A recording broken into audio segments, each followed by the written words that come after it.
France के राष्ट्रपति Emmanuel Macron ने राफेल डील की आलोचना करने वालों को कड़ा जवाब दिया। उन्होंने कहा कि समझ से परे है कि आखिर राफेल डील की आलोचना क्यों की जा रही है, क्योंकि इसमें अब और ज्यादा भारतीय पार्ट्स का इस्तेमाल होगा और इसके साथ ही उन्होंने भारत के साथ पनडुब्बी बनाने का भी ऐलान किया है। नमस्कार, आप देख रहे हैं न्यूज़ 18 का डिजिटल प्लेटफॉर्म और मैं हूं आपके साथ जागृति खंतवाल। तो फ्रांस के राष्ट्रपति इमैनुअल मैक्रों गुरुवार को भारत मंडपम के मेन हॉल में हुए उद्घाटन समारोह का हिस्सा बने। उनके साथ संयुक्त राष्ट्र के महासचिव भी थे। इसके बाद उन्होंने इंडिया एआई इम्पैक्ट एक्सपो का दौरा किया और आपसी सहयोग को दोनों देशों के लिए जरूरी बताया। मैक्रों ने कहा कि साफ है कि भारत के साथ सहयोग बेहतर हो रहे हैं और ये दोनों देशों के लिए फायदेमंद भी होंगे। हम सहयोग के एक नए दौर में प्रवेश कर रहे हैं। मैक्रों ने आगे कहा कि हम लगातार स्वदेशी कंपोनेंट्स बढ़ा रहे हैं और ये कंपनी और आपकी सरकार यानी कि भारतीय सरकार के बीच चल रही बातचीत का हिस्सा है। मैक्रों से जब राफेल को लेकर सवाल पूछा गया तो उन्होंने कहा कि मुझे ये नहीं पता कि लोग इसकी आलोचना क्यों करते हैं, क्योंकि इससे भारत देश को मजबूती मिलेगी और हमारी स्ट्रैटेजिक रिश्ते और गहरे होंगे। भारत में रोजगार का सृजन होगा, क्योंकि भारत और फ्रांस की साझेदारी केवल रणनीतिक नहीं बल्कि उससे एक कदम आगे बढ़कर एक विशेष ग्लोबल स्ट्रैटेजिक पार्टनरशिप है। भारत फ्रांस रक्षा सहयोग की सराहना करते हुए मैक्रों ने कहा कि हम इस बात के लिए बेहद प्रतिबद्ध हैं कि अधिकतम मेड इन इंडिया यानी कि भारतीय पुर्जों का इस्तेमाल हो और अधिक से अधिक महत्वपूर्ण उपकरणों का निर्माण भारत में ही किया जाए। यही तर्क टाटा एयरबस डील के पीछे भी था और इसीलिए हम राफेल के मामले में भी यही करेंगे और आप हम पर भरोसा कर सकते हैं। मैक्रों ने आगे ये भी कहा कि उन्होंने प्रधानमंत्री नरेंद्र मोदी को जून में फ्रांस आने का न्योता दिया है।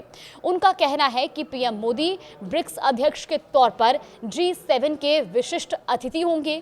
फ्रांस के प्रेसिडेंट ने कहा कि हमारी एक खास ग्लोबल स्ट्रैटेजिक पार्टनरशिप है जो भारत और फ्रांस दोनों के लिए अद्भुत है। हम राफेल डील को बढ़ाना चाहते हैं।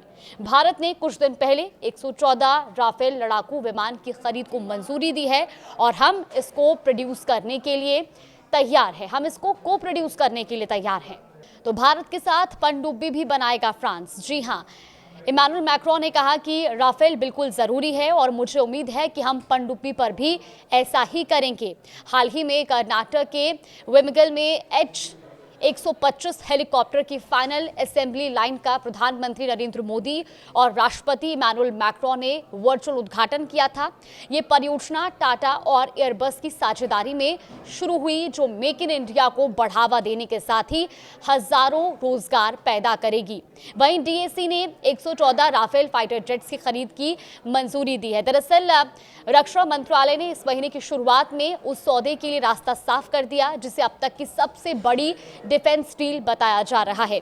DAC ने फ्रांस से 114 राफेल लड़ाकू विमान की खरीद को मंजूरी दे दी है। भारत के लिए ये सौदा क्यों महत्वपूर्ण है, ये बड़ा सवाल आपके जहन में भी होगा। दरअसल ये समझौता एक महत्वपूर्ण मोड़ पर भारतीय वायुसेना यानी कि IAF की युद्ध क्षमता को मजबूत करने की दिशा में एक बड़ा कदम है। हालांकि अमेरिका और रूस ने अपनी 5वीं पीढ़ी के फाइटर जेट यानी कि F-35 और Su-57 की पेशकश की थी, लेकिन भारत ने फ्रांसीसी राफेल पर ही भरोसा जताया। ये निर्णय ऐसे समय में आया है जब भारत बढ़ती क्षमता के अंतर को पाटने की कोशिशों में जुटा है। दिल्ली ने अपने स्वदेशी कार्यक्रम के तहत 180 तेजस मार्क 1A फाइटर जेट का ऑर्डर दिया है, लेकिन इंजन की आपूर्ति से संबंधित उत्पादन में देरी के कारण डिलीवरी धीमी हो गई है।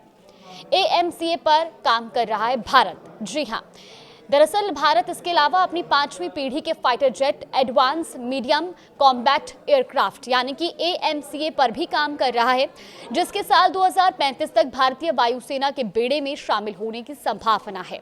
इसीलिए राफेल फाइटर जेट की डील बहुत ही महत्वपूर्ण है, क्योंकि ये फाइटर जेट बहुत जल्दी वायुसेना के बेड़े में शामिल हो जाएंगे और फाइटर जेट्स की कमी से जूझ रही इंडियन एयरफोर्स की स्क्वाड्रन क्षमता बढ़ाएंगे।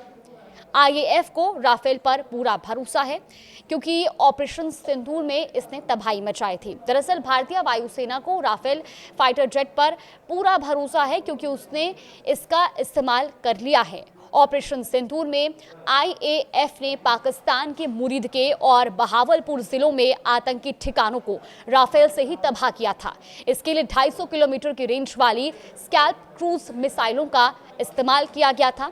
तो कुल मिलाकर के अब भारत अपनी सबसे बड़ी डिफेंस डील जहां एक तरफ करने जा रहा है और इसी को लेकर के अब एक बड़ा बयान इमैनुअल मैक्रोन की ओर से भी दिया गया, क्योंकि लगातार राफेल डील को लेकर के कई बार आलोचनाएं भी हुई हैं, लेकिन उन्होंने इसको लेकर भी स्थिति स्पष्ट कर दी है।